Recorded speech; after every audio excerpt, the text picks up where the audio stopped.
All right, class, welcome back.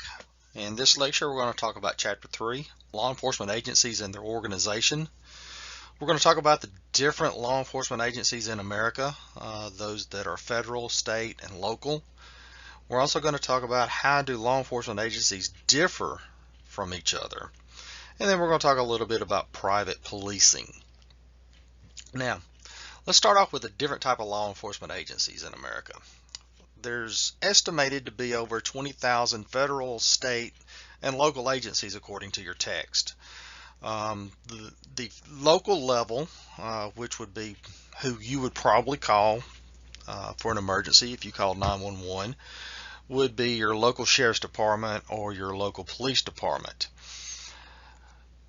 Then we step up to our state agencies, which is in our case would be the Mississippi Highway Patrol. Also would be ATF. We have a local ATF. I'm sorry, a state ATF. We have a state ABC, which is alcohol beverage control. Then we have a state fish and wildlife. So that would be an example of some of our state agencies. And then we move on up to the federal agency. The federal agencies are made up of a bunch of different organizations. You probably are more familiar with the CIA or FBI, Customs and Border Patrol, the Secret Service, U.S. Marshals, Bureau of Alcohol and Tobacco, Customs, Border Patrol, then the Drug Enforcement Agency or DEA. Now, when it comes to jurisdiction, most all federal law enforcement agencies have jurisdiction throughout the United States. Some federal agencies have jurisdiction worldwide. The CIA, FBI, they can travel anywhere in the country, or excuse me, anywhere in the world that has a U.S. post or involves some type of U.S. relations. The state jurisdictions can only their jurisdiction is only defined to whatever state they are accompanied with. So any of the state troopers, the highway patrol here in Mississippi, they would only have jurisdiction in Mississippi. If it was an Alabama highway patrol, they would only have jurisdiction in Alabama. The same goes for fish and game. If it's a Mississippi fish and game officer, they only have jurisdiction in Mississippi. And that usually encompasses the entire state. So when they say the state of, that particular agency has jurisdiction throughout the entire state. Now, when it comes to local jurisdiction, it only encompasses the local jurisdiction in which they are named for. So I'm from Tupelo.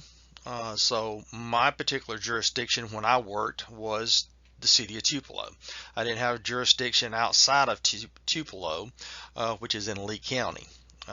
We could be deputized by the sheriff as police officers, and then we would have immunity once we went outside the scope of our jurisdiction, which we did often due to that.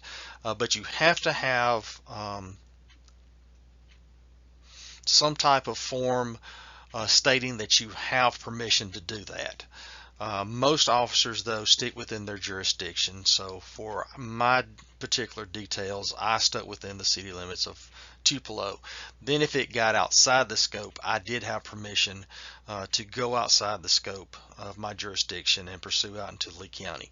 Now, if it got into any other counties, most of the time, such as in a high-speed pursuit, most of the time what would happen is agencies from that county would join in, and then they would take over. We would bow out, and if they caught the guy, we'd go get them and transport them back. So that's how the jurisdiction usually works. Next, we want to talk about how do law enforcement agencies differ from each other. Well, I've kind of already given you a little bit of overview. Federal agencies act within the purview of federal, whereas state agencies work within the state, and then local agencies work locally.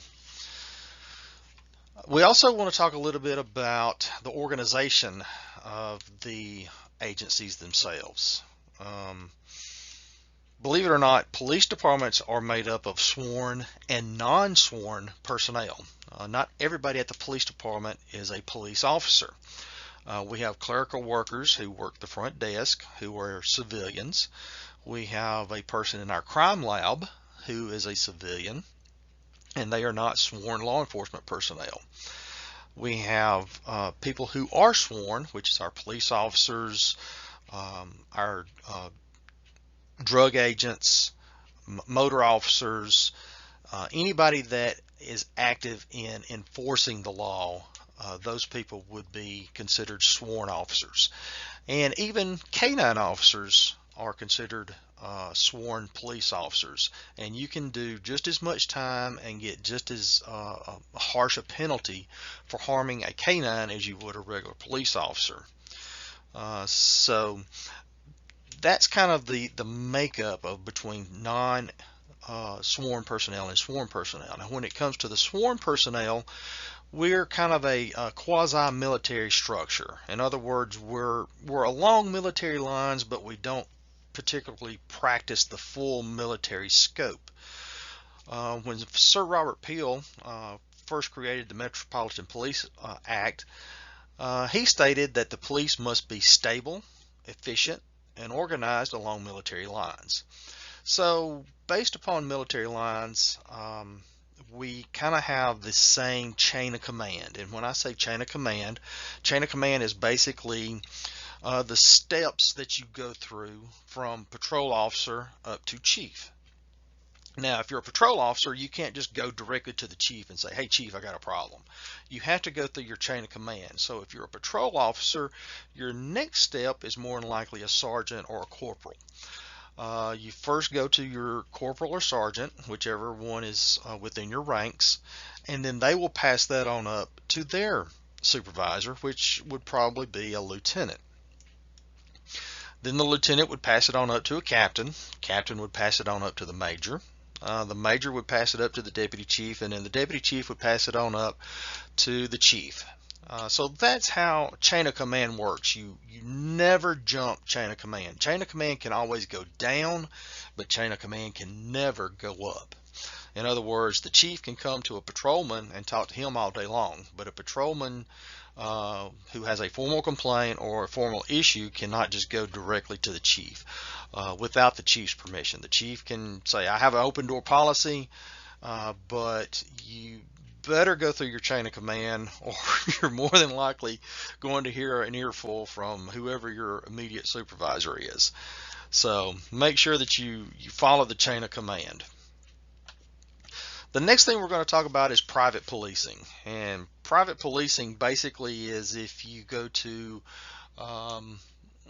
what used to be a big thing when I done private policing was bingo parlors. They would hire us as off-duty police officers to come in and basically do security for that particular bingo area. And back in the day, it was a little bit different than what it is now.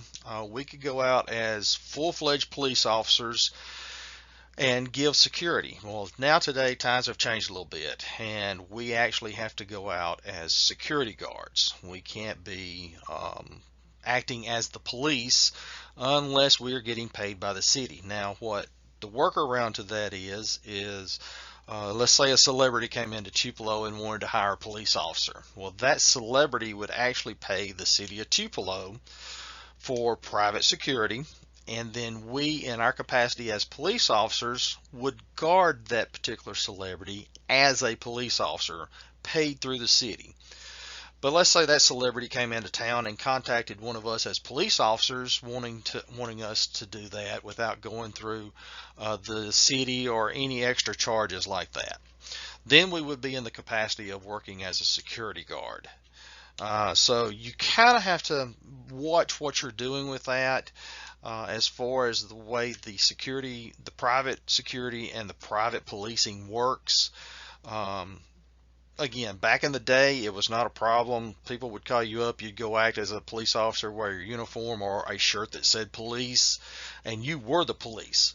Nowadays, depending on what the scope is, you're either security or you're acting on behalf of the city as a police officer. So I hope I kind of cleared that up a little bit. For this week, don't forget your discussions and your quiz. Make sure that if you have any problems that you contact me. Again, my phone number is 662-397-5959, and my email is tklaus@holmescc.edu. All right, guys, I want to give you a little bit of extra on something here.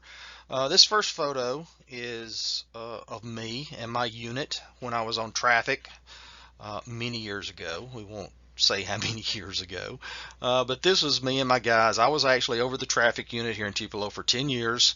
Probably one of the best gigs I ever had. Absolutely loved working traffic. Where else can you get to ride a motorcycle and get paid for it? A Harley at that. That was one of the best jobs I ever had. I absolutely loved it. So that would be an example of your local law enforcement agencies. Then we have a photo of the state trooper in front of the state capitol. This would be an example of your state law enforcement. And then we have a photo of the U.S. Customs and Border Patrol. They fall under the U.S. Department of Homeland Security. That would be an example of your federal agencies. So just want to give you a little insight and kind of give you a visual as to what the differences were. Okay, everybody, I want to give you a little extra to this course or for this chapter. In the first photo, this is an example of your local police department. This is actually me and my unit back when I was on motors. I was over the motor unit for 10 years in Tupelo. Possibly one of the best gigs I ever had at the police department. Where else could you get paid to ride a Harley Davidson? And just absolutely enjoyed it. That was probably the best part of my career overall. So that's an example of your local police departments. The next is a picture of a state trooper car in front of the Capitol. That would be an example of our state representation. And in the last photo, we have a photo of a U.S. Customs and Border Patrol officer. U.S. Customs and Border Patrol fall under the U.S. Department of Homeland Security. So that would be an example of our federal authorities.